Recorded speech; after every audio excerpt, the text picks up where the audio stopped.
ولا قوة إلا بالله.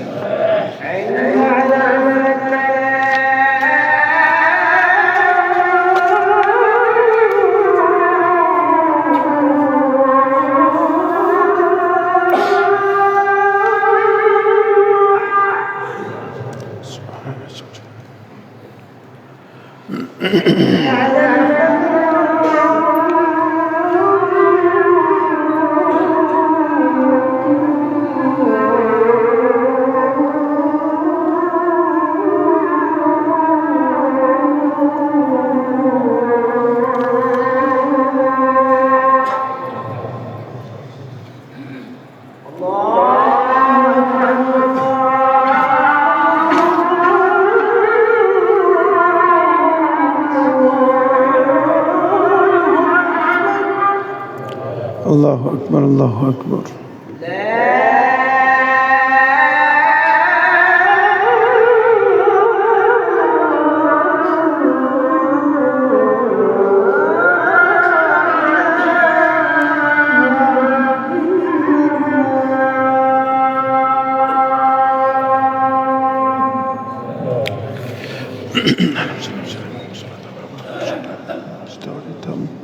آت محمد السيد والفضيلة والدرجة.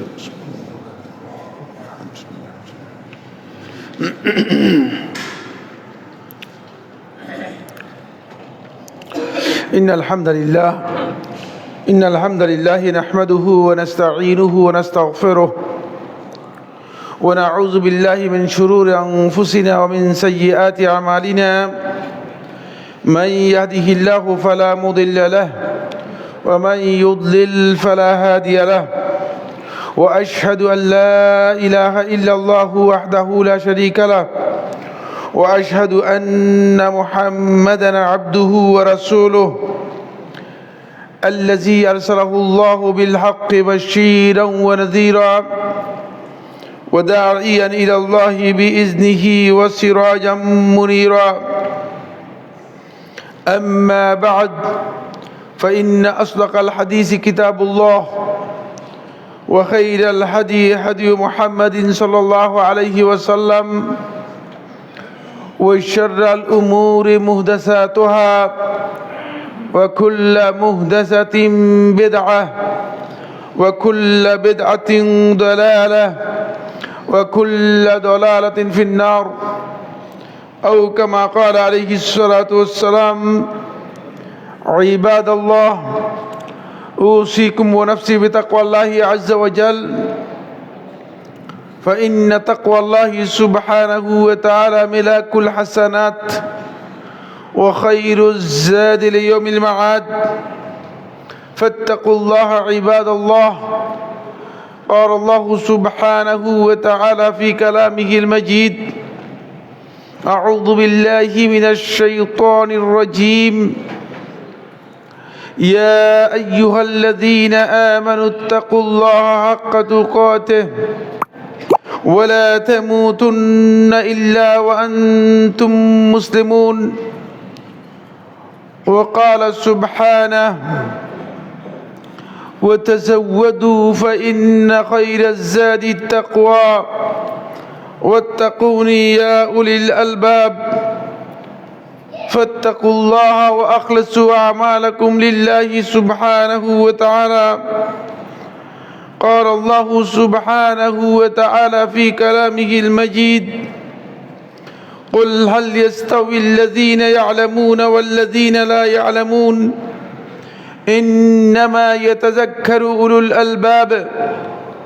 وقال سبحانه وتعالى وما آتاكم الرسول فخذوه وما نهاكم عنه فانتهوا. وقال عز من قائل لقد كان لكم في رسول الله أسوة حسنة لمن كان يرجو الله واليوم الآخر وذكر الله كثيرا. وفي صحيح البخاري عن قتادة رضي الله تعالى عنه أنه قال قلت لأنس بن مالك رضي الله تعالى عنه أكانت المسافحة في أصحاب النبي صلى الله عليه وسلم؟ قال نعم. وامتدح أنس رضي الله تعالى عنه أهل اليمن بأوليتهم في المصافحة فقال إنه لما أقبل أهل اليمن قال رسول الله صلى الله عليه وسلم قد جاءكم أهل اليمن وهم أرق منكم قلوبا. قال أنس وهم أول من جاء بالمصافحة. أخرجه الإمام أحمد في المسند بإسناد صحيح. সম্মানিত হাজিরিন, মুসল্লিয়ানে কেরাম, সম্মানিত উপস্থিতি দিনী ভাই বোনেরা, শুরুতে আমি আমাকে সহ আপনাদেরকে জীবনের প্রত্যেকটি পর্যায়ে প্রত্যেকটি ক্ষেত্রে আল্লাহ রাব্বুল আলামিনের তাকওয়া অবলম্বন করার উপদেশ দিচ্ছি। আল্লাহ তাআলা আমাদের সবাইকে ঘরে বাইরে প্রকাশ্যে সকল ক্ষেত্রে আল্লাহ রাব্বুল আলামিনের তাকওয়া অবলম্বন করার তৌফিক দান করুন। সম্মানিত হাজিরিন, আমরা অত্যন্ত গুরুত্বপূর্ণ ইসলামের একটি আদাব নিয়ে, একটা শিষ্টাচার নিয়ে আলোচনা করব। ইসলাম এমন একটি দিন যে দিনের মধ্যে আল্লাহ রাব্বুল আলামিন মানুষের জীবন যাপনের ক্ষেত্রে যেই শিষ্টাচার এবং সৌন্দর্য মানুষ অনুসরণ করবে সেগুলো আল্লাহ রাব্বুল আলামিন তার রাসূলের মাধ্যমে আমাদেরকে জানিয়ে গেছেন, যাতে করে আমরা জীবন যাপনের পর্যায়ে ইসলামে যে শিষ্টাচারগুলো আছে, আদব কায়দাগুলো আছে, সেগুলো উপলব্ধি করতে পারি এবং সেগুলোকে আমরা যথাযথভাবে রাসূলুল্লাহ সাল্লাল্লাহু আলাইহি ওয়াসাল্লাম দেখানো যে ইহাদি দেখানো যে তরিকা রয়েছে সেই তরিকা অনুযায়ী সেগুলো আদায় করতে পারি। এই জন্যই রাসূলুল্লাহ সাল্লাল্লাহু আলাইহি ওয়াসাল্লাম সুনান ইবনে মাজাহ হাদিসের মধ্যে বর্ণিত হয়েছে, আল্লাহ রাসূল সাল্লাল্লাহু আলাইহি ওয়াসাল্লাম ইরশাদ করেছেন, সাহাবায়ে কেরাম বলেন যে তারাকানা আলা আল মাহজ্জাতিল বাইদা, যে আল্লাহ রাসূল সাল্লাল্লাহু আলাইহি ওয়াসাল্লাম আমাদেরকে সুস্পষ্ট, খুবই শুভ্র সুন্দর উজ্জ্বল দ্বীনের উপর রেখে গেছেন, প্রমাণের উপর রেখে গেছেন। লাইলুহা কানাহারিহা, এর অস্পষ্ট বিষয় যেগুলো আমরা মনে করে থাকি এগুলো দ্বীনের মধ্যে স্পষ্ট। এখানে গোপন কিছুই নেই, এখানে শরীয়ত আর মারফতের আলাদা কোনো বিষয় নেই। এখানে মারফতি 60,000 আর শরীয়তি 30,000 এই ধরনের মিথ্যা বক্তব্যের কোনো অবকাশ নেই। এগুলো ডাহা মিথ্যা কথা এবং এগুলোর কারণেই আমাদের সমাজের মধ্যে মুসলিমরা বিভ্রান্তির মধ্যে আছে, বিভ্রাটের মধ্যে আছে। ইসলামের দ্বীনের মৌলিক যে বিষয়গুলো আছে সবগুলো বিষয়ই তিবালকের মতো স্পষ্ট। রাসূলুল্লাহ সাল্লাল্লাহু আলাইহি ওয়াসাল্লাম যেমনিভাবে ইবাদতগুলোর বর্ণনা দিয়ে গেছেন, কোন কোন কাজ করলে আল্লাহ রাব্বুল আলামিনের আনুগত্য এবং ইবাদত করা হবে সেই বিষয়গুলো যেভাবে রাসূলুল্লাহ সাল্লাল্লাহু আলাইহি ওয়াসাল্লাম বিবরণ দিয়ে গেছেন, ঠিক অনুরূপভাবে কি কি কাজ ইসলামের মধ্যে শিষ্টাচার এবং আদাবের মধ্যে পড়ে, যেগুলো আমাদের আচার আচরণের মধ্যে আমাদের থাকা দরকার, সেগুলো আল্লাহ রাসূল সাল্লাল্লাহু আলাইহি ওয়াসাল্লাম জীবন যাপনের ক্ষেত্রে আমাদের জন্য প্রয়োজন মনে করেছেন, সেগুলো জানিয়ে গেছেন, কোনটাই ছেড়ে যান নেই। আর এই যে আদাবগুলো আছে এই আদাবগুলোর অধিকাংশই মূলত আল্লাহ রাসূল সাল্লাল্লাহু আলাইহি ওয়াসাল্লামের অনুসরণ করার কারণে, যেহেতু আমি তাআসসিয়ান বিন নবী সাল্লাল্লাহু আলাইহি ওয়াসাল্লাম, নবী সাল্লাল্লাহু আলাইহি ওয়াসাল্লামের অনুসরণ করার কারণেই এগুলো করব। আর নবী সাল্লাল্লাহু আলাইহি ওয়াসাল্লাম অনুসরণ করার জন্য আল্লাহ তাআলা কমন আমাদেরকে নির্দেশ দিয়েছেন। কোরআনে কারীমের সূরা আল আহজাবের 21 নম্বর আয়াতের মধ্যে আল্লাহ সুবহানাহু ওয়া তাআলা ইরশাদ করেন, লাকাদ কানা লাকুম ফি রাসূলিল্লাহি উসওয়াতুন হাসানা, তোমাদের জন্য রয়েছে আল্লাহ রাসূল সাল্লাল্লাহু আলাইহি ওয়াসাল্লামের মাঝে উত্তম আদর্শ। সুতরাং আপনি যদি একটা কাজ করেন সেই কাজটা আপনি অবশ্যই জানবেন যে আল্লাহ রাসূল সাল্লাল্লাহু আলাইহি ওয়াসাল্লাম এই কাজটি করেছেন কিনা, কারণ আপনার উত্তম মডেল, উত্তম আদর্শ হচ্ছে রাসূলুল্লাহ সাল্লাল্লাহু আলাইহি ওয়াসাল্লাম। রাসূল সাল্লাল্লাহু আলাইহি ওয়াসাল্লাম থেকে বড় বুজুর্গ হওয়া, রাসূল সাল্লাল্লাহু আলাইহি ওয়াসাল্লাম থেকে বড় কিছু হওয়া, এটা আমাদের পক্ষে সম্ভব নয়। সুতরাং এই চেষ্টা করার দরকার নেই। অনেকে হয়তো মনে করে থাকেন যে, অনেকে এটা বুঝান যে আমি কি রাসূলের মতো হতে পারবো কিনা। রাসূলের মতো হওয়ার জন্য আপনাকে বলা হয়নি, আপনাকে বলা হয়েছে আপনি রাসূলকে অনুসরণ করার জন্য। আপনি রাসূলকে অনুসরণ করলেই আপনি আপনার রাস্তার উপর আছেন এটা ধরে নেওয়া হবে। কিন্তু রাসূলকে বাদ দিয়ে যদি আপনি ডিঙ্গিয়ে গিয়ে যান তাহলে আপনি রাসূলকেই অবজ্ঞা করলেন, রাসূলকেই অপমান করলেন। আপনি হয়তো মনে করেছেন যে রাসূল সাল্লাল্লাহু আলাইহি ওয়াসাল্লামের কথা মেনেছেন, না, আসলে মানেন নাই, বরং আপনি রাসূল সাল্লাল্লাহু আলাইহি ওয়াসাল্লামের ডিঙ্গিয়ে গিয়ে আল্লাহ রাসূলের আগ বাড়িয়ে গিয়েছেন, যেটা ইসলামে একেবারেই নিষেধ, আল্লাহ রাব্বুল আলামিন নিষেধ করেছেন। 2 নম্বর বিষয় হচ্ছে যেটা, এই সমস্ত আদাবগুলো, এগুলো কিছু কিছু আদাব থেকে, মানুষের অভ্যাস থেকে গ্রহণ করা হয়েছে। যেমন আপনি একজন লোককে দেখলে মুসাফাহা করেন, একজন লোককে দেখলে মুআনাকা করেন, অথবা একজন লোককে দেখলে আপনি সৌজন্যতা কৌশল বিনিময় করেন, ইত্যাদি ইত্যাদি। এগুলো কিছু কিছু বিষয় আছে যেগুলো আদাত, মানুষের অভ্যাস থেকে গ্রহণ করা হয়েছে। কিন্তু অভ্যাসগুলো যদি রাসূলুল্লাহ সাল্লাল্লাহু আলাইহি ওয়াসাল্লামের হাদী অনুযায়ী, রাসূল সাল্লাল্লাহু আলাইহি ওয়াসাল্লামের দেখানো যে সুন্নাহ রয়েছে, এই সুন্নাহ অনুযায়ী কেউ পালন করে, তাহলে সেই ব্যক্তি ওই সুন্নাহ অনুযায়ী পালন করার কারণে এগুলো ইবাদতের যে সওয়াব রয়েছে, সেই সওয়াবটুকু আপনি পাবেন, সেই সওয়াবটুকু পাবেন। একজনের সাথে আপনি মুসাফা করলেন, এখানে এটা ইবাদত নয়, এটা হচ্ছে আদাব। কিন্তু আল্লাহ রাসূল সাল্লাল্লাহু আলাইহি ওয়াসাল্লামের সুন্নাহ অনুযায়ী করার কারণে সেখানে আপনি অবশ্যই কি করবেন, আপনি সওয়াব পাবেন। আজকের যে বিষয়টি নিয়ে আমি যেই আদাবটি নিয়ে আলোচনা করব, সেটা খুবই গুরুত্বপূর্ণ। অনেকগুলো গুরুত্বপূর্ণ পয়েন্ট রয়েছে এখানে, যেটা আমাদের সকলেরই জানা দরকার। চেষ্টা করব, আমি সময় যেহেতু আমাদের খুব কম, এই জন্য সময়ের দিকে লক্ষ্য রেখে আমরা চেষ্টা করব মৌলিক যে বিষয়গুলো আছে সেগুলো বলার জন্য। সেটা হচ্ছে মুসাফাহা নিয়ে আমরা কথা বলবো। মুসাফাহা আমাদের সকলের কাছেই পরিচিত এবং ইসলামের একটা গুরুত্বপূর্ণ আদাবের অন্তর্ভুক্ত। এর অনেকগুলো ফজিলত রয়েছে, ফজিলতের বিষয়টি পরে আলোচনার মধ্যে আসবে ইনশাআল্লাহ তাআলা। কিন্তু আল্লাহ রাসূল সাল্লাল্লাহু আলাইহি ওয়াসাল্লাম থেকে এবং সাহাবায়ে কেরাম থেকে এই মুসাফাহার যে আদব রয়েছে, আদবটি প্রমাণিত হয়েছে। ফলে সাহাবায়ে কেরাম রাসূলুল্লাহ সাল্লাল্লাহু আলাইহি ওয়াসাল্লামের সময় সাহাবায়ে কেরাম মুসাফা করতেন এবং রাসূলুল্লাহ সাল্লাল্লাহু আলাইহি ওয়াসাল্লাম মুসাফা করেছেন, এটি প্রমাণিত হয়েছে। মুসাফাহা যখন কোনো ব্যক্তির সাথে আপনার সাক্ষাৎ হবে,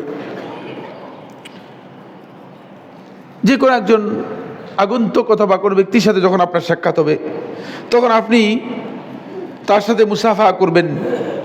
যদি মুসাফাহা করে থাকেন আল্লাহ রাসূল সাল্লাল্লাহু আলাইহি ওয়াসাল্লামের হাদী অনুযায়ী এবং সওয়াবের আশা করে, তাহলে আপনি এই মুসাফাহার মাধ্যমে আপনি সওয়াব লাভ করবেন এবং মুসাফাহার যে ফজিলত আছে, যে গুরুত্ব আছে, সেগুলো আপনি লাভ করতে পারবেন।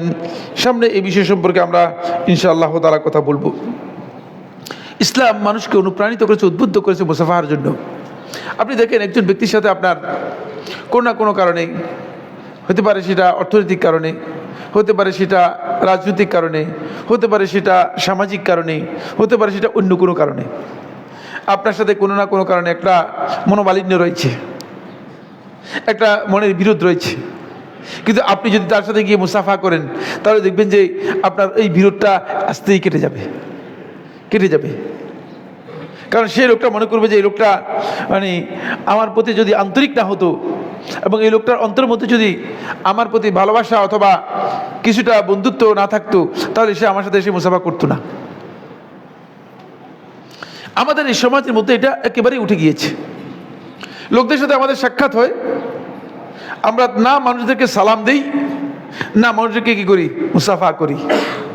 সালামও দেই না, মুসাফাও কি করি না। সালাম তো সুন্নাহ এবং ইবাদত, আল্লাহর পক্ষ থেকে আল্লাহ রাব্বুল আলামিন সালাম শিক্ষা দিয়েছেন। সালাম এমন ইবাদত যে এটা হলো সর্বপ্রথম যে ইবাদতটুকু আল্লাহ রাব্বুল আলামিন আবুল বশর, এই মানব জাতির পিতা আদম আলাইহিস সালাতু ওয়াস সালামকে আল্লাহ রাব্বুল আলামিন শিক্ষা দিয়েছেন, সেটা হচ্ছে সালাম। সালাম এমন একটি গুরুত্বপূর্ণ ইবাদত। কিন্তু দুর্ভাগ্যের বিষয় হচ্ছে যে আমাদের মুসল্লিরা মসজিদ থেকে বের হয়ে সালাত আদায় করে চলে যাচ্ছেন, আশেপাশে দেখা চোখের দিকে তাকিয়ে থাকেন, কিন্তু সালাম দেন না।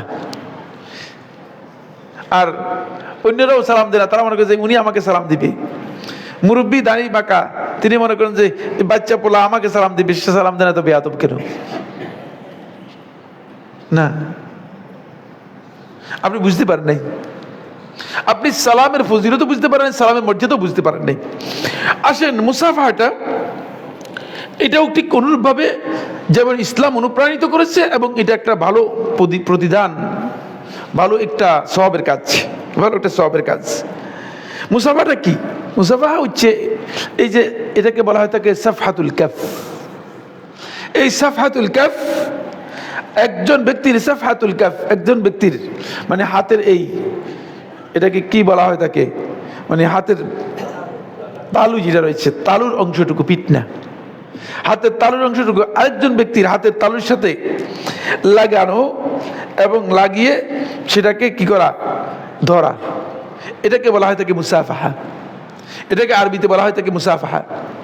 তো মুসাফাহা হচ্ছে আরবি ভাষায় মুসাফাহার পরিচয় দিয়েছে ইলসাকু সাফহাতিল কাফি বিল কাফি ওয়া ইয়ালজামু মিনহু মুকাবালাতুল ওয়াজহি বিল ওয়াজহি ইনদাল লিকা। সাক্ষাতের সময় একজন আরেকজনের মুখোমুখি হবে এবং একজন আরেকজনের হাতের তালু আরেকজন হাতের তালুর সাথে মিলিয়ে ধরবে, এটা হচ্ছে মুসাফাহা। এটাকে ইসলামী শরীয়তে কি বলা হয়, মুসাফাহা বলা হয় থাকে। এবং এই মুসাফাহার ভিত্তি হচ্ছে মূলত এক হাত দিয়ে, মানে এক হাতের তালু আরেক হাতের তালুর সাথে লাগাবে এবং এটাই হচ্ছে মুসাফা। এর সাথে অবশ্যই একজন আরেকজনের দিকে তাকাবে, একজন আরেকজনের দিকে তাকাবে। এখন আপনি বাম দিকে তাকিয়ে যদি একজনের সাথে মুসাফা করেন তাহলে এটা মুসাফা হবে না, এটা কি হবে না। আপনি আরেকজনের দিকে তাকিয়ে আছেন, হাত দিয়ে রাখছেন তার দিকে মুসাফা করার জন্য, এটা মুসাফা হবে না। মুসাফার আদবের পরিপন্থী হচ্ছে মুসাফার জন্য অবশ্যই মুকাবালাতুল ওয়াজহি বিল ওয়াজহি হতে হবে, মানে সরাসরি আপনি মুখের দিকে মুখের দিকে তাকাবেন। কারণ হচ্ছে মুসাফার মূল উদ্দেশ্য হচ্ছে তার সাথে আপনার যে সাক্ষাৎ, এই সাক্ষাৎটাকে আপনি কি করতেছেন, মানে ভালোবাসার বন্ধনের মতো, মানে এটাকে শক্তিশালী করতেছেন, হাত দিয়ে শক্তিশালী করতেছেন। তো সাক্ষাৎটাকে হাত দিয়ে শক্তিশালী করতেছেন, তাকিয়েছেন আরেক দিকে, তাহলে এটা মুসাফা হবে না, এটা ইসলামী শরিয়া অনুযায়ী এটা মুসাফা হবে না। এই জন্য আপনাকে অবশ্যই কি করতে হবে, আপনাকে তাকাতে হবে তার দিকে, আপনি তার দিকে তাকাবেন। এবং এই মুসাফার এই যে বিষয়টি, এই বিষয়টি সম্পর্কে ইমাম নববী রাহিমাহুল্লাহ তাআলা তিনি তার কিতাবের মধ্যে, কিতাবুল আজকারের মধ্যে উল্লেখ করেন, ওয়াল মুসাফাহাতু সুন্নাতুন ইনদা তালাকি লিল আহাদিস সহিহাতি ওয়া ইজমাইল আইম্মা। সহিহ হাদিস দ্বারা প্রমাণিত হয়েছে মুসাফাহা ইনদা তালাকি, যখন একজন মুসলিম ব্যক্তি আরেকজন মুসলিমের সাথে সাক্ষাৎ হবে তখন মুসাফা করা হচ্ছে সুন্নাহ, এবং এটা সহিহ হাদিস দ্বারা প্রমাণিত হয়েছে। এবং এই উম্মতের আইম্মাহ, যারা আইম্মাতুল ইজতিহাদ, যারা মুজতাহিদ উলামায়ে কেরাম আছেন, তাদের সকলের ইজমা এই মাসআলার মধ্যে রয়েছে। সুতরাং মুসাফা এটা মানে বিতর্কিত কোনো মাসআলা নয়, বা এমন কোনো মাসআলা নয় যে মাসআলার মধ্যে কি রয়েছে, মত পার্থক্য রয়েছে যে এটা কি সুন্নাত কি সুন্নাত নয়, বরং এটা সুন্নাহ। এটা ইমাম নববী রাহমাতুল্লাহ বর্ণনা করেছেন, ইমাম নববী রাহমাতুল্লাহ বর্ণনা করেছেন। এরপরে তিনি বলেন, ইমাম নববী রাহমাতুল্লাহ বলেন, ওয়াকালা আইদান, তারপর তিনি বলেন, ওয়াল মুসাফাহাতু মুস্তাহাবাতুন ইনদা কুল্লি লিকা।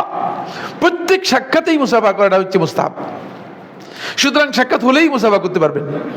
অনেকে মনে করে থাকে যে সাক্ষাৎ হলে মুসাফা করাটা সেটা সুন্নাহ। যেমন সাক্ষাৎ হলেই আপনি একজনকে সালাম দেওয়া সুন্নাহ, ঠিক সাক্ষাৎ হলেই একজনকে আপনি মুসাফা করবেন, এটা সুন্নাহ। এটা ইমাম নববী রাহিমাহুল্লাহ তাআলা সালাফদের আমল সাব্যস্ত করেছেন, বর্ণনা করেছেন, কিতাবুল আজকারের মধ্যে বিস্তারিত আলোচনা করেছেন। সুতরাং আপনি যখন সাক্ষাৎ হবেই তখনই আপনি কি করতে পারবেন, মুসাফা করবেন। বলে এখন মুসাফা করলাম না, মুসাফা করতে পারবেন। এবং সুন্নাহর যে ফজিলত রয়েছে সামনে আলোচনার মধ্যে আসবে, সেই ফজিলতটুকু আপনি যখনই মুসাফা করবেন অবশ্যই সেই ফজিলতটুকু আপনি লাভ করতে পারবেন। আসুন, এই মুসাফাটুকু রাসূলুল্লাহ সাল্লাল্লাহু আলাইহি ওয়াসাল্লাম সাহাবায়ে কেরামদের মধ্যে প্রচলিত ছিল, এবং সাহাবায়ে কেরামদের মধ্যে এর মধ্যে কেউ দ্বিমত পোষণ করেন নেই। ফলে সহিহ বুখারী রিওয়ায়াতের মধ্যে এসেছে, কাতাদা রাদিয়াল্লাহু তাআলা বর্ণনা করেন, তিনি বলেন, কুলতু লি আনাস রাদিয়াল্লাহু তাআলা আনহু, আমি প্রশ্ন করলাম আনাস ইবনে মালিক রাদিয়াল্লাহু তাআলা আনহুকে, আকানাতিল মুসাফাহাতু ফি আসহাবিন নবী সাল্লাল্লাহু আলাইহি ওয়াসাল্লাম, নবী সাল্লাল্লাহু আলাইহি ওয়াসাল্লাম সাহাবায়ে কেরামদের মাঝে কি মুসাফা প্রচলিত ছিল কিনা, মানে সাহাবায়ে কেরাম যারা আছে তারা মুসাফা করতো কিনা। ক্বালা নাআম, তিনি বলেন হ্যাঁ, সাহাবায়ে কেরামরা মুসাফা করতেন। সাহাবায়ে কেরামদের আমল সাব্যস্ত হয়েছে। এই বক্তব্য থেকে বোঝা যায় এটা সাহাবায়ে কেরামদের ইজমা। সাহাবায়ে কেরামদের মধ্যে কারো দ্বিমত ছিল না মুসাফায়ের ব্যাপারে। যদি দ্বিমত থাকতো তাহলে আনাস ইবনে মালিক রাদিয়াল্লাহু তাআলা অবশ্যই বলতেন যে হ্যাঁ, সাহাবায়ে কেরামদের মধ্যে কেউ কেউ বলছে যে মুসাফা না করলেও চলবে, বরং এটা সাহাবায়ে কেরামদের আমল সুন্নাহ। যেমনিভাবে মানে সাহাবায়ে কেরামদের আমল সাব্যস্ত হয়েছে, তেমনিভাবে আল্লাহ রাসূল সাল্লাল্লাহু আলাইহি ওয়াসাল্লামের কাছ থেকেও নির্দেশনা রয়েছে। এমনকি আনাস ইবনে মালিক রাদিয়াল্লাহু তাআলা থেকে বর্ণিত হয়েছে মুসনাদে আহমদের হাদিস। মুসনাদে আহমদের হাদিসের মধ্যে আনাস ইবনে মালিক রাদিয়াল্লাহু তাআলা মনে করেন, তিনি বলেন যে মুসাফাহার প্রথম এই কাজটি রাসূলুল্লাহ সাল্লাল্লাহু আলাইহি ওয়াসাল্লাম আরবদের মধ্যে প্রচলিত ছিল না। আরব বলতে মক্কা এবং মদিনা, হিজাজের লোকদের মধ্যে প্রচলিত ছিল না। হিজাজ ছাড়াও আরব রয়েছে, ইয়ামানের লোকের আরব ছিল, তেহামার লোকের আরব ছিল, হিজাজের বাইরে নজরের লোকের আরব ছিল। এরা কিন্তু মানে হিজাজের বাইরের লোক। মানে এখানে 5টা মানে প্রভিন্স ছিল, তার মধ্যে হিজাজ ছিল সুপ্রসিদ্ধ। হিজাজ বলা হতো তায়েফের কিছু অংশ, বনি সাকিব গোত্রের পুরো এলাকা, আর মক্কা পুরো এলাকা এবং মদিনার পুরো এলাকা, এটাকে হিজাজ বলা হতো। এটা কি বলা হতো? হিজাজ বলা হতো। হিজাজের লোকদের মাঝে এই মুসাফার এই প্রক্রিয়াটা, এই আদত অভ্যাস ছিল না। আনাস ইবনে মালিক রাদিয়াল্লাহু বর্ণনা করেন, তিনি বলেন সর্বপ্রথম যখন ইয়ামানের লোকেরা রাসূলুল্লাহ সাল্লাল্লাহু আলাইহি ওয়াসাল্লামের কাছে আসলেন, তখন ইয়ামানের লোকেরাই সর্বপ্রথম আল্লাহ নবী সাল্লাল্লাহু আলাইহি ওয়াসাল্লামের কাছে আসার পরে ইয়ামানের লোকেরাই এই মুসাফাটাকে তারা আল্লাহ রাসূল সাল্লাল্লাহু আলাইহি ওয়াসাল্লামের কাছে নিয়ে আসেন এবং মুসাফাটা সেখান থেকেই সূত্র হয়। মানে ইয়ামানের লোকদের মধ্যে এটা প্রচলিত ছিল, এটা আদত হিসেবে, অভ্যাস হিসেবে ইয়ামানের লোকদের মধ্যে প্রচলিত ছিল। রাসূলুল্লাহ সাল্লাল্লাহু আলাইহি ওয়াসাল্লামের কাছে যখন আসে ইয়ামানের লোকেরা, আসার পরে তারা মুসাফা করেন, তখন রাসূলুল্লাহ সাল্লাল্লাহু আলাইহি ওয়াসাল্লাম ইয়ামানের লোকদের সম্পর্কে বলেন, ইন্নাহু লাম্মা আকবালা আহলুল ইয়ামান, যখন ইয়ামানের লোকেরা আসলো আল্লাহ রাসূল সাল্লাল্লাহু আলাইহি ওয়াসাল্লামের কাছে, ক্বালা রাসূলুল্লাহ সাল্লাল্লাহু আলাইহি ওয়াসাল্লাম, রাসূলুল্লাহ সাল্লাল্লাহু আলাইহি ওয়াসাল্লাম বললেন, ক্বাদ জাআকুম আহলুল ইয়ামান, তোমাদের কাছে ইয়ামানের লোকেরা এসেছে, হুম আরাক্কু মিনকুম কুলুবান, সাহাবায়ে কেরামদেরকে বলতেছে যে এরা অন্তরের দিক থেকে তোমাদের চেয়ে নরম, নরম অন্তরের লোক। প্রশংসা করছেন, দেখছেন? আপনি যদি মানে আমি যদি এখন আপনাদেরকে বলি যে আপনাদের চেয়ে ওই লোকগুলো ভালো, তা আপনি বলুন যে ভাই কি করতেছেন এগুলা? আল্লাহ রাসূল সাল্লাল্লাহু আলাইহি ওয়াসাল্লাম যেটা হক, যেটা সত্য, সাহাবায়ে কেরামদেরকে ক্লিয়ার করে দিচ্ছেন, যাতে সাহাবায়ে কেরাম মানে বুঝতে পারেন এবং গ্রহণ করতে পারেন, বুঝতে পারে এবং গ্রহণ করতে পারেন। বলে যে হুম, তারা আরাক্কু মিনকুম কুলুবান, তোমাদের চেয়ে অন্তরের দিক থেকে অনেক নরম, নরম অন্তরের অধিকারী, তারা অন্তরটা নরম। আল্লাহ রাসূল সাল্লাল্লাহু আলাইহি ওয়াসাল্লাম তাদের প্রশংসা করলেন এবং বললেন, তারপর আনাস ইবনে মালিক রাদিয়াল্লাহু বললেন যে আল্লাহ রাসূল সাল্লাল্লাহু আলাইহি ওয়াসাল্লাম তাদের এই নরম অন্তরের জিনিসটা কিভাবে ডিফাইন করলেন, কিভাবে ডিফাইন করলেন?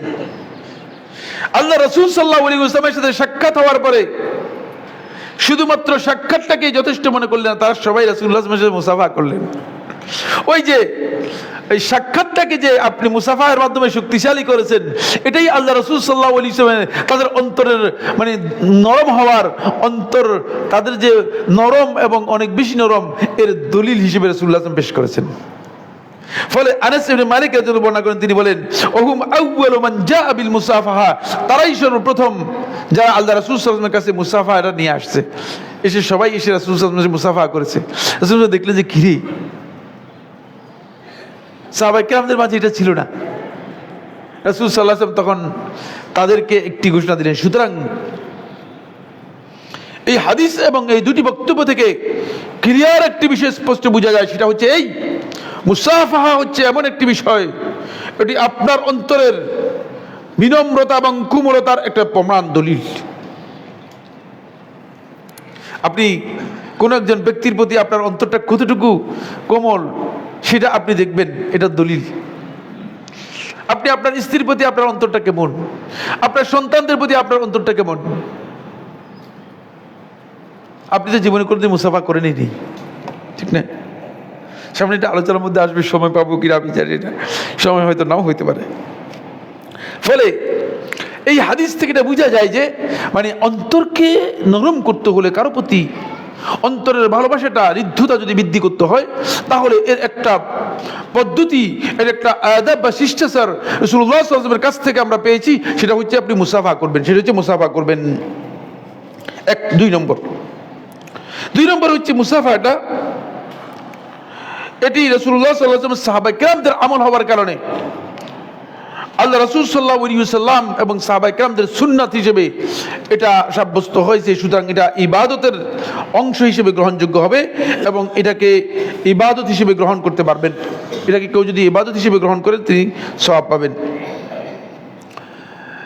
3 নম্বর বিষয় হচ্ছে বেরা ইবনে আসিম রাদিয়াল্লাহু বর্ণনা করেন, তিনি বলেন قال رسول الله صلى الله عليه وسلم, রাসূলুল্লাহ সাল্লাল্লাহু আলাইহি ওয়াসাল্লাম ইরশাদ করেছেন, মা মিন মুসলিমাইনি ইয়ালতাকিয়ানি, যখনই দুইজন মুসলিম ব্যক্তি একত্রিত হবে, সাক্ষাৎ হবে, ফায়াতাসাফাহানি, তারপর দুইজন পরস্পর মুসাফাহা করবে, ইল্লা গুফিরা লাহুমা ক্বাবলা আন ইফতারিকা, তারা জুদা হওয়ার, আলাদা হওয়ার আগেই আল্লাহ রাব্বুল আলামিন তাদের গুনাহগুলো ক্ষমা করে দেবেন।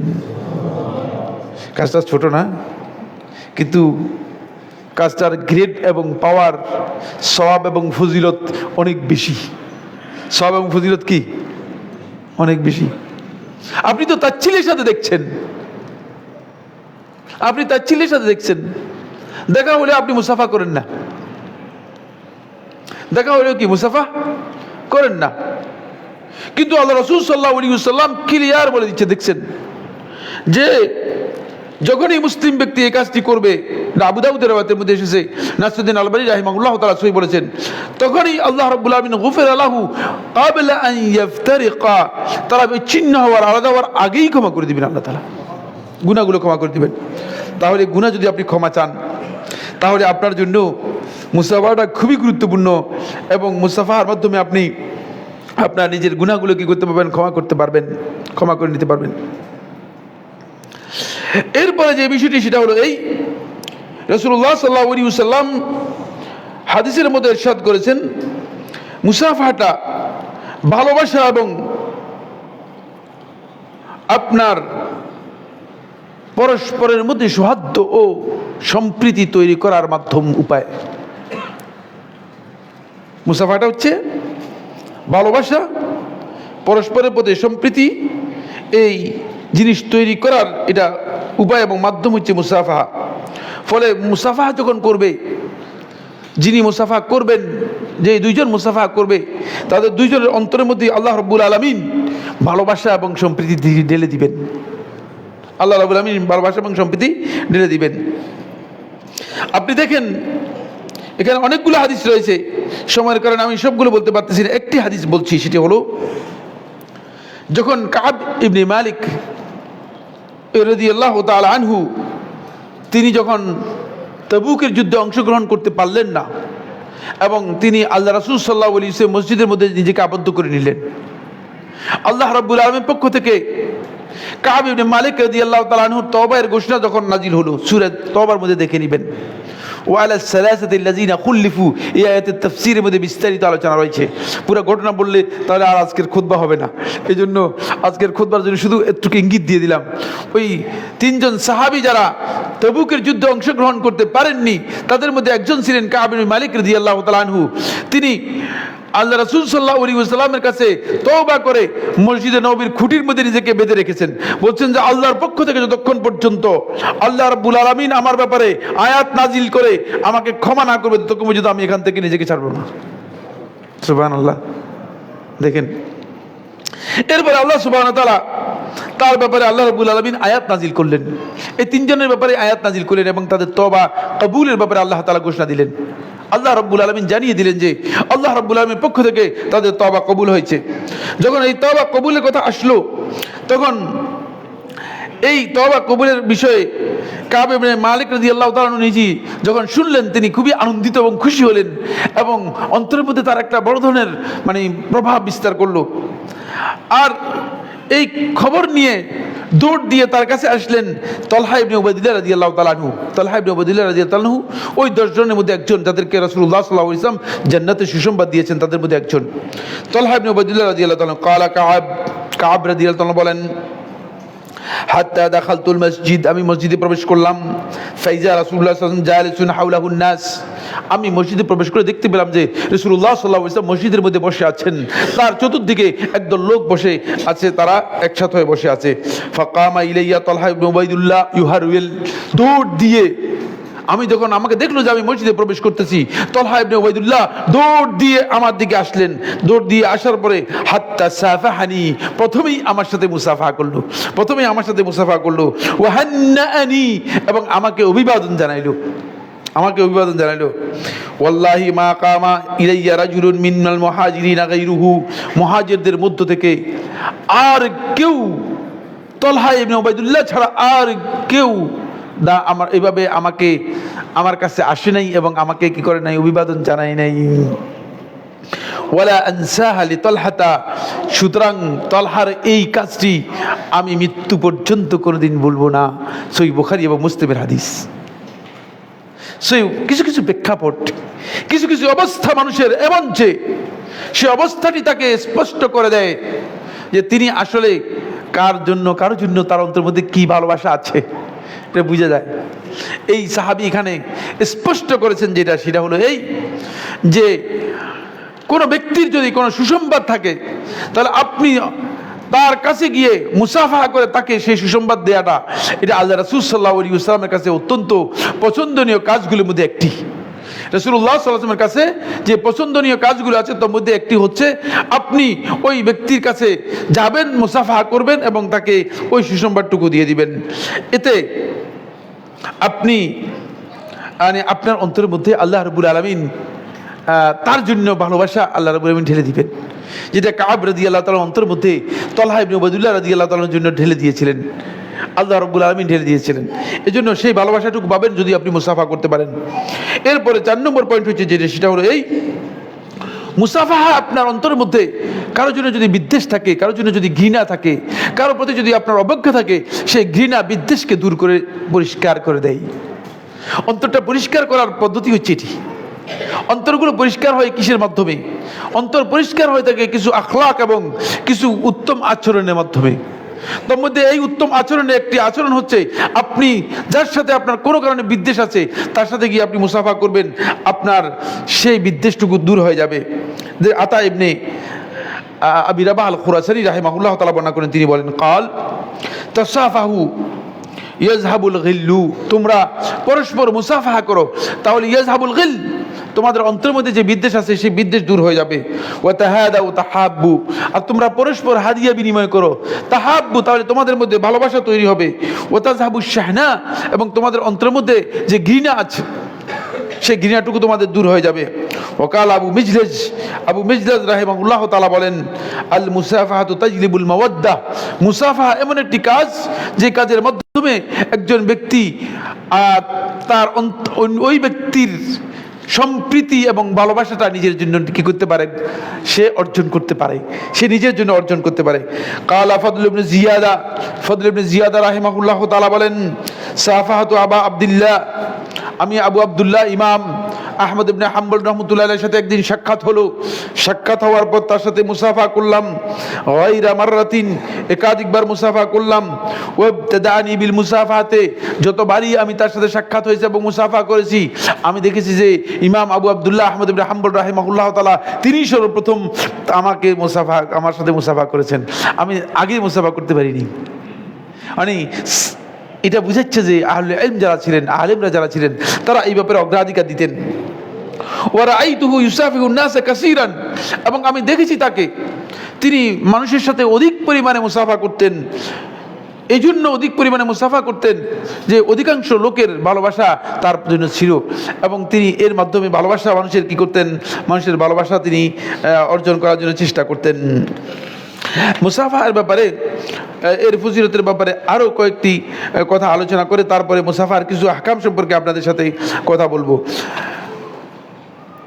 আরেকটি বিষয় রয়েছে মুসাফার বিষয় সম্পর্কে। হানজালা আল উসাইদি রাদিয়াল্লাহু তাআলা আনহু বর্ণনা করেন, তিনি বলেন লাম্মা আবা আলা নাফসিহি খুশুআহু ইনদান নবী সাল্লাল্লাহু আলাইহি ওয়াসাল্লাম হিনা ইউযাক্কিরুহুম বিল জান্নাতি ওয়ান নার সুম্মা ইশতাআলাহুম বাদা যালিকা বিলা আহলি ওয়ালা আওলাদি ওয়ালা আমওয়াল। হানজালা রাদিয়াল্লাহু তাআলা আনহু তিনি একদিন রাসূলুল্লাহ সাল্লাল্লাহু আলাইহি ওয়াসাল্লামের কাছে এসে তার পরিবার পরিজন, দুনিয়ার এই সাই সম্পদ যা আছে এগুলো ঝামেলার কারণে, যে সবসময় দেখেন যে যখনই রাসূলুল্লাহ সাল্লাল্লাহু আলাইহি ওয়াসাল্লামের কাছে থাকেন তখন কেন যেন দ্বীনের প্রতি তার একটা আগ্রহ, ভালোবাসা, ইসলামের প্রতি আগ্রহ তিনি উপলব্ধি করতে পারেন। কিন্তু যখন এখান থেকে বেরিয়ে যান পরিবারের কারণে, সাই সম্পদের কারণে, দুনিয়ার যাই ঝামেলার কারণে, দেখা যাচ্ছে যে ভুলে যান, দ্বীনের কথাই ভুলে যান। তখন হানজালা রাদিয়াল্লাহু তাআলা নিজে নিজে মনে করলেন যে কি ব্যাপারটা কি, আমার আসলে কি আল্লাহ রাসূলের সামনে থেকে যদি বেরিয়ে যাই আমার অন্তর মধ্যে কি মুনাফিক এসে যায় কিনা।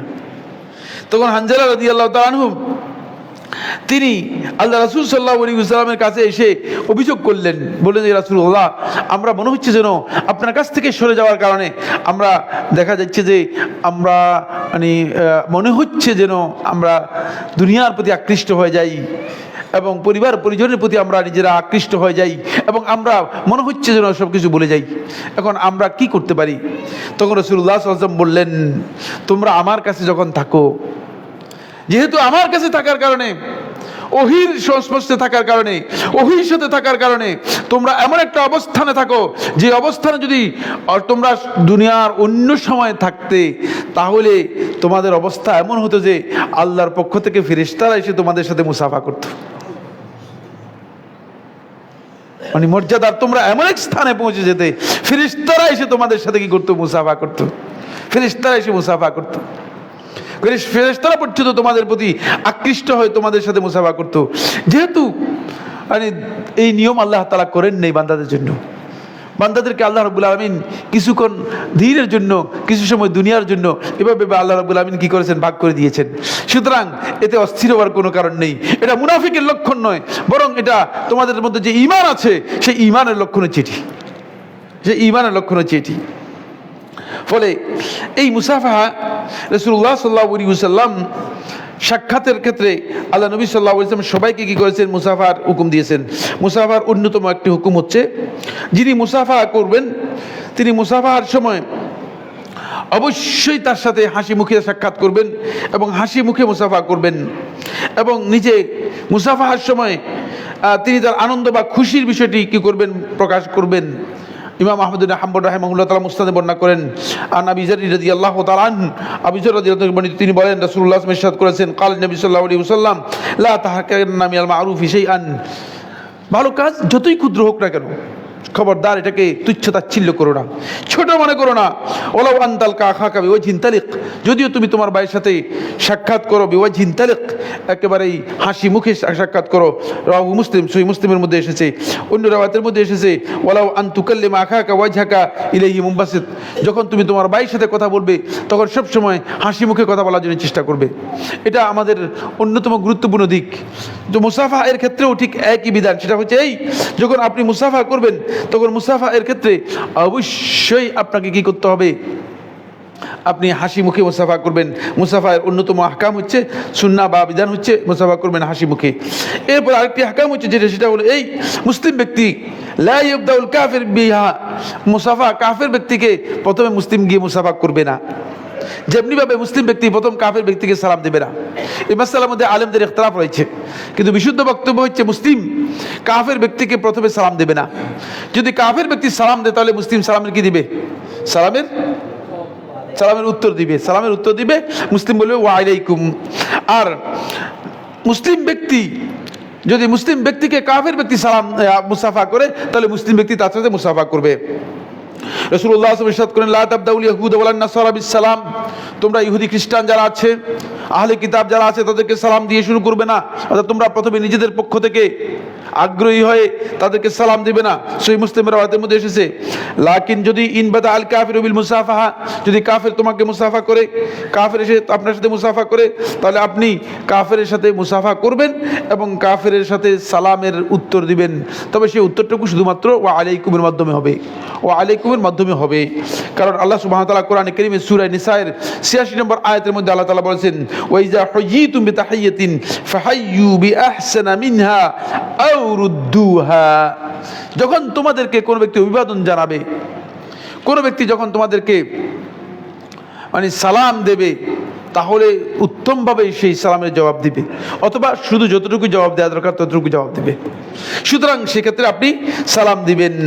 এক্ষেত্রে কোনো ব্যক্তির জন্য জায়েজ নেই সে ব্যক্তি, যে নিষেধ ১ নম্বর হচ্ছে কোনো অবস্থাতেই পুরুষ বেগানা নারীর সাথে মুসাফা করবে না। রাসূলুল্লাহ সাল্লাল্লাহু আলাইহি ওয়াসাল্লাম বেগানা নারীদের সাথে আল্লাহ রাসূল সাল্লাল্লাহু আলাইহি ওয়াসাল্লাম মুসাফাহা করতেন না।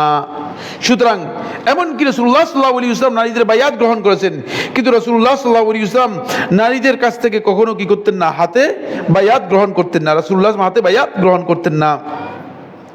ফলে আল্লাহ রাসূল সাল্লাল্লাহু আলাইহি ওয়াসাল্লাম নারীদের বায়াত নারীদের হাতে কি করতেন না? মুসাফাহা করতেন না।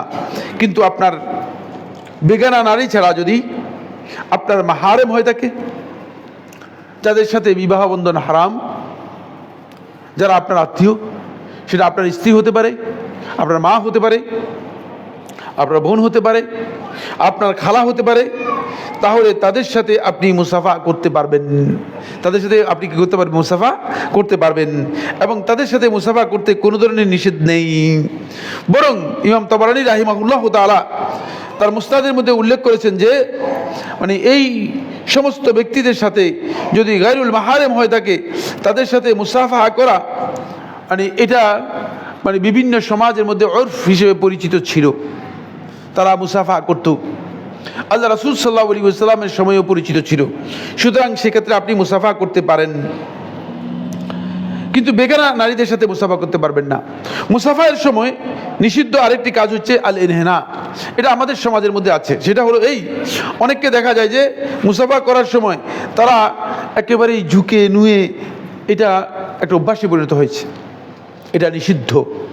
মুসাফা করার সময় মাথা নত করা অথবা নিজে রুকু করা অথবা নিজেকে মানে নুয়ে যাওয়া, এটি একেবারেই নিষিদ্ধ, জায়েজ নেই। কারণ এই যে নুয়ে যাওয়াটা, এই যে রুকু করাটা, এটা ইবাদত এবং একমাত্র আল্লাহর জন্য, কারোর জন্য বৈধ নয়, আর কারোর জন্য বৈধ নয়। সুতরাং রুকু এবং সিজদা আল্লাহ রাব্বুল আলামিন ছাড়া আর কারোর জন্য আপনি করতে পারবেন না। আল্লাহ রাব্বুল আলামিন ছাড়া আর কারোর জন্য করতে পারবেন না। সুতরাং মুসাফাহের সময় যদি আপনি রুকু অথবা সিজদার এই অবস্থায় চলে যান, তাহলে আপনার এই কাজটুকু সঠিক হবে না এবং এটা গ্রহণযোগ্য হবে না। এরপরে যে বিষয়টি আমি আলোচনা করব সেটা হচ্ছে এই, মুসাফাহের মধ্যে অনেকে দেখা যায় যে আমাদের সমাজে দুই হাতে মুসাফা করেন এবং এই কথা বলে থাকেন যে এক হাতে মুসাফা করলে তাহলে সুন্নাত আদায় হবে না। প্রথম কথা হচ্ছে এক হাতেই মুসাফা হচ্ছে সুন্নাহ। দুই হাতে মুসাফা করার ব্যাপারে রাসূলুল্লাহ সাল্লাল্লাহু আলাইহি ওয়াসাল্লামের দিক নির্দেশনা অথবা সালফে সালেহিন অথবা সাহাবায়ে কেরামদের আমল প্রমাণিত হয়নি। তবে কেউ যদি দুই হাতে মুসাফা করেন, কেউ যদি দুই হাতে মুসাফা করেন, তাহলে তার এই মুসাফাটুকু বৈধ, সুন্নাহ নয়, বেদাতও নয়। সুন্নাহও নয়, বেদাতও নয়, তবে বৈধ, জায়েজ। তাকে তিরস্কার, নিন্দা করা উচিত নয়। আমরা অনেকে দেখা যাচ্ছে যে ভাই ঠিক করতেছেন না আপনি, তার এই কাজটি যেহেতু আদাতের সাথে জড়িত, যদি কেউ দুই হাতে আপনার মুসাফা করে সে করতে পারে। এই বিষয়ে ইমাম বুখারী রাহিমাহুল্লাহ তাআলা তার সহিতে একটা অধ্যায় কি করেছেন, রচনা করেছেন। যে অধ্যায়ের মূল কথা হচ্ছে বাবুল আখয বিল ইয়াদাইনি, যে মুসাফাহার সময় দুই হাত দিয়ে কি করা, ধরা। তো দুই হাত দিয়ে ধরতে হলে তাহলে মুসাফাটা তখন কি এক হাতে হবে না দুই হাতে হবে? তখন দুই হাতেই হবে। এটা নিয়ে অনেক লম্বা ব্যাখ্যা রয়েছে, ব্যাখ্যা যাচ্ছি না। তবে ইমাম বুখারী রাহিমাহুল্লাহ তাআলা এর সাথে হাম্মাদ ইবনে যায়েদ রাহিমাহুল্লাহ তাআলার ঘটনা উল্লেখ করে দিয়েছেন। ওয়াসাফাহা হাম্মাদ ইবনে যায়েদ ইবনে আল মুবারাক বিয়াদাইহি, ক্লিয়ার করেছেন ইমাম বুখারী রাহমাতুল্লাহ আলাইহি। তিনি বলেন হাম্মাদ ইবনে যায়েদ রাহমাতুল্লাহ আলাইহি আব্দুল্লাহ ইবনে মুবারক রাহিমাহুল্লাহর সাথে সাক্ষাৎ হয়েছে এবং দুই হাতেই মুসাফা করেছেন। এখান থেকে বোঝা যায় ইমাম বুখারী রাহমাতুল্লাহ আলাইহি মানে দুই হাতে মুসাফা করাটাকে বৈধ মনে করতেন, এবং যদিও সুন্নত না হয়, এটা মুনকার নয়, নিষিদ্ধ বা তিরস্কার বা নিন্দা করার বিষয় নয়, নিন্দা করার বিষয় নয়। যেহেতু ইমাম বুখারী রাহমাতুল্লাহ তার অধ্যায়ের মধ্যেই হাম্মাদ ইবনে যায়েদ রাহিমাহুল্লাহ তাআলা থেকে এটা বর্ণনা করেছেন। অফি হাদিস ইবনে মাসউদ রাদিয়াল্লাহু তাআলা আনহু, আর আব্দুল্লাহ ইবনে মাসউদ রাদিয়াল্লাহু আনহু হাদিস থেকেও এটা বোঝা যায়। এই হাদিসটি ইমাম বুখারী রাহমাতুল্লাহ তার সহিহে বর্ণনা করেছেন। আব্দুল্লাহ ইবনে মাসউদ থেকে বর্ণিত হাদিসের মধ্যে এটা বোঝা যায় যে আব্দুল্লাহ ইবনে মাসউদ রাদিয়াল্লাহু তাআলা আনহু কি করেছেন, তিনি বলেন, আল্লামানি রাসূলুল্লাহ সাল্লাল্লাহু আলাইহি ওয়াসাল্লাম আত-তাশাহুদ, রাসূলুল্লাহ সাল্লাল্লাহু আলাইহি ওয়াসাল্লাম আমাকে তাশাহুদের শিক্ষা দিয়েছেন। তাশাহুদ যেটা আমরা সালাতের মধ্যে পড়ি, এটা শিক্ষা দিয়েছেন। ওয়া কাফফি বাইনা কাফফাইহি, এই অবস্থায় যে আমার হাত আল্লাহ রাসূল সাল্লাল্লাহু আলাইহি ওয়াসাল্লামের দুই হাতের মাঝখানে ছিল, অর্থাৎ রাসূলুল্লাহ সাল্লাল্লাহু আলাইহি ওয়াসাল্লাম দুই হাত ধরেই তারপরে আমাকে এটা শিক্ষা দিয়েছেন। আই আখিযুন বিকাফফি ইবনে মাসউদ বিকাফফাইহি কিলতাইহিমা, রাসূলুল্লাহ সাল্লাল্লাহু আলাইহি ওয়াসাল্লাম তার দুই হাত মুবারক দিয়ে, দুই হাত শরীফ দিয়ে রাসূলুল্লাহ সাল্লাল্লাহু আলাইহি ওয়াসাল্লাম আব্দুল্লাহ ইবনে মাসউদ রাদিয়াল্লাহু তাআলা হাতকে ধরেছেন। এখান থেকে বোঝা যায় যদি কেউ দুই হাতে মুসাফা করে থাকেন তাহলে এই মুসাফাটা জায়েজ। তবে আমাদের সমাজের মধ্যে এ নিয়ে বাড়াবাড়ি রয়েছে, এ নিয়ে কি আছে, বাড়াবাড়ি রয়েছে। কেউ কেউ দেখা যায় যে এক হাতে মুসাফা করতে যে বলে না মুসাফা করবো না, সুন্নত, সুন্নত নয়। তিনি জাহিল। তিনি কে? তিনি জাহিল। কারণ তিনি জানেন না যে মুসাফা সুন্নত হচ্ছে মূলত এক হাতে হওয়া, মানে দুই হাতেই মুসাফা করতে হবে। এই বক্তব্য সুন্নাহ দ্বারা সাব্যস্ত হয়নি, এই বক্তব্য সুন্নাহ দ্বারা সাব্যস্ত হয়নি এবং সাহাবীদের আমল দ্বারা প্রমাণিত হয়নি। কিন্তু দুই হাতে যদি কেউ মুসাফা করেন তাকে নিন্দা করা যাবে না, তাকে তিরস্কার করা যাবে না, এবং তার এই কাজ বেদাত অথবা সুন্নাহ পরিপন্থী, খেলাফুস সুন্নাহ, এই ফতোয়া দেওয়ার জায়েজ নেই। এই ফতোয়া দেওয়া কি নেই? জায়েজ নেই। আল্লাহ রাব্বুল আলামিন আমাদের সবাইকে মুসাফার এই কাজটি করার নিয়মিত যাতে আমরা অভ্যাস করতে পারি সেই তৌফিক দান করুন। এবং আমরা যখনই লোকদের সাথে সাক্ষাৎ হবে তখন যেন মুসাফা করতে পারি, অন্তপক্ষে গুনাহগুলো তো আপনার কি হয়ে যাবে, মাফ হয়ে যাবে। অনেকগুলো ফজিলতের কথা আমরা আলোচনা করেছি, এছাড়া আরো অনেক লম্বা আলোচনা রয়েছে, আলোচনা রয়ে গিয়েছে, অনেক বিশাল আলোচনা রয়ে গিয়েছে। কিন্তু এতটুকু আমরা বলতে পারি যে আল্লাহ রাসূল সাল্লাল্লাহু আলাইহি ওয়াসাল্লাম আমাদেরকে যে বিষয়ে হেদায়েত দিয়ে গেছেন সেই বিষয়গুলো মূলত যদি আমরা সত্যিকারভাবে অনুসরণ করে থাকি তাহলে আমাদের দুনিয়াতেও আল্লাহ তাআলা বরকত দান করবেন, আখিরাতেও আল্লাহ রাব্বুল আলামিন আমাদেরকে বরকত দান করবেন। আকুলু কাউলি হাযা লি ওয়া লাকুম ফাস্তাগফিরুল্লাহ লি ওয়া লাকুম ফাস্তাগফিরু ইন্নাহু হুয়াল গফুরুর রহিম। আলহামদুলিল্লাহ, আলহামদুলিল্লাহ আলা ইহসানিহি ওয়া শুকরু লাহু আলা তাওফীকিহি ওয়া ইমতিনানিহি ওয়া আশহাদু আল্লা ইলাহা ইল্লাল্লাহ ওয়াহদাহু লা শারীকা লাহু তা'যীমান লিশানিহি ওয়া আশহাদু আন্না মুহাম্মাদান আবদুল্লাহি ওয়া রাসূলুহু আদ-দাঈ ইলা রিদওয়ানিহি ওয়া আলা আলিহি ওয়া আসহাবিহি ওয়া ইখওয়ানিহি ইবাদাল্লাহ রাহিমাকুমুল্লাহ ইন্নাল্লাহা মা'আকুম বিআমরিন কারীম আলা ওয়া সাল্লাতু ওয়া সালামু আলা নাবিয়িল কারীম ফাকালা ফি মুহকামিত তানজিল ইন্নাল্লাহা ওয়া মালাইকাতাহু ইউসাল্লুনা আলান নাবী ইয়া আইয়ুহাল্লাযীনা আমানু সাল্লু আলাইহি ওয়া সাল্লিমু তাসলিমা আল্লাহুম্মা সাল্লি আলা মুহাম্মাদ ওয়া আলা আলি মুহাম্মাদ কামা সাল্লাইতা আলা ইব্রাহিম ওয়া আলা আলি ইব্রাহিম ফিল আলামিন ইন্নাকা হামিদুম মাজিদ ওয়া বারিক আল্লাহুম্মা আলা মুহাম্মাদ ওয়া আলা আলি মুহাম্মাদ কামা বারাকতা আলা ইব্রাহিম ওয়া আলা আলি ইব্রাহিম ফিল আলামিন ইন্নাকা হামিদুম মাজিদ ওয়ারদাল্লাহু আনিল খুলাফার রাশিদিন আলাইহিল মাহদিয়িন আবি বকর ওমর ওসমান ওয়া আলী ওয়া আনসারি আসহাবি মুহাম্মাদিন সাল্লাল্লাহু আলাইহি ওয়াসাল্লাম আজমাইন আল্লাহুম্মা আইজিল ইসলাম ওয়াল মুসলিমিন আল্লাহুম্মা আনসুর ইবাদাকাল মুওয়াহিদিন ফি কুল্লি মাকান আল্লাহুম্মা আনসুর ইবাদাকাল মুওয়াহিদিন ফি কুল্লি মাকান। রব্বুল আলামিন, আপনি পৃথিবীর যত্র মুসলিমরা যেভাবে নির্যাতিত হচ্ছে আপনি মেহেরবানি করে তাদেরকে সাহায্য করুন। রব্বুল আলামিন, আমাদের এই বাংলাদেশ বলা হয় থাকে 90 থেকে 92% মুসলিমের বাংলাদেশ। আমরা নিজেদেরকে মুসলিম পরিচয় দিই, যদিও ইসলাম আমাদের সাথে নেই, যদিও আমরা ইসলামের সাথে তেমন সম্পর্ক রাখি না, কিন্তু আমরা তো মুসলিম পরিচয় দিচ্ছি। আল্লাহ, আমরা তো আপনাকে স্বীকার করি, আমরা মুহাম্মদ সাল্লাল্লাহু আলাইহি ওয়াসাল্লামকে আপনার পক্ষ থেকে প্রেরিত রাসূল স্বীকার করি। রব্বুল আলামিন, মেহেরবানি করে আমাদের দেশের বিরুদ্ধে যত প্রকার ষড়যন্ত্র হচ্ছে, এদেশের বিরুদ্ধে যত প্রকার দুর্বিসন্ধি হচ্ছে এবং এই দেশকে ধ্বংস করার জন্য যে প্রচেষ্টা বিভিন্ন দিক থেকে হচ্ছে, মেহেরবানি করে দেশটাকে আপনি হেফাজত করুন, এদেশের মুসলমানদেরকে আপনি হেফাজত করুন, এদেশের ইসলামকে আপনি হেফাজত করুন, এবং এদেশের যারা দায়িত্ব নিচ্ছে রব্বুল আলামিন ওই সমস্ত ব্যক্তিদের কাছে আপনি দায়িত্ব দিন যারা আপনাকে ভয় করে এবং আল্লাহর বিধান কায়েম করার জন্য যারা চেষ্টা করে, তাদেরকে আপনি হেফাজত করুন, তাদের প্রতি ক্ষমতা দান করুন। রব্বুল আলামিন, রব্বুল আলামিন আমাদের সবাইকে অভাব অনটন, দুঃখ কষ্ট, বিপদ আপদ, বালা মুসিবত, অসুস্থতা ইত্যাদি থেকে মুক্ত করুন। আমাদের সবাইকে দ্বীনের উপর ইস্তেকামত দান করুন, আমাদের সবাইকে দ্বীনের জ্ঞান দান করুন। আমাদের মধ্য থেকে যারা চলে গিয়েছেন, বিদায় নিয়ে গেছেন, মারা গিয়েছেন, মেহেরবানি করে তাদের কবরের মধ্যে আপনি রহমত নাজিল করুন। রব্বুল আলামিন, যারা অসুস্থ হয়ে কাতরাচ্ছেন, অসুস্থ হয়ে হসপিটালের বেডে কষ্ট পাচ্ছেন, মুসলিম সমস্ত নর নারী যারা ঈমানের উপর অসুস্থতার মধ্যে আছেন, তাদেরকে সুস্থ করে দিন। আমাদের সবাইকে রব্বুল আলামিন মেহেরবানি করে সুস্থ করে দিন। ইবাদাল্লাহ রাহিমাকুমুল্লাহ, ইন্নাল্লাহা ইয়া'মুরু বিল আদলি ওয়াল ইহসান ওয়া ইতাইজিল কুরবা ওয়া ইয়ানহা আনিল ফাহশাই ওয়াল মুনকারি ওয়াল বাগই ইয়া'iযুকুম লাআল্লাকুম তাযাক্কারুন ফাযকুরুল্লাহ আযীমাল জালিল ইয়াযকুরুকুম ওয়াশকুরুহু আলা আলাইহি ওয়া নি'আমিহি ইয়াজিদকুম ওয়া লাযিকরুল্লাহি আকবার ওয়াল্লাহু ইয়া'লামু মা তাসনাউন।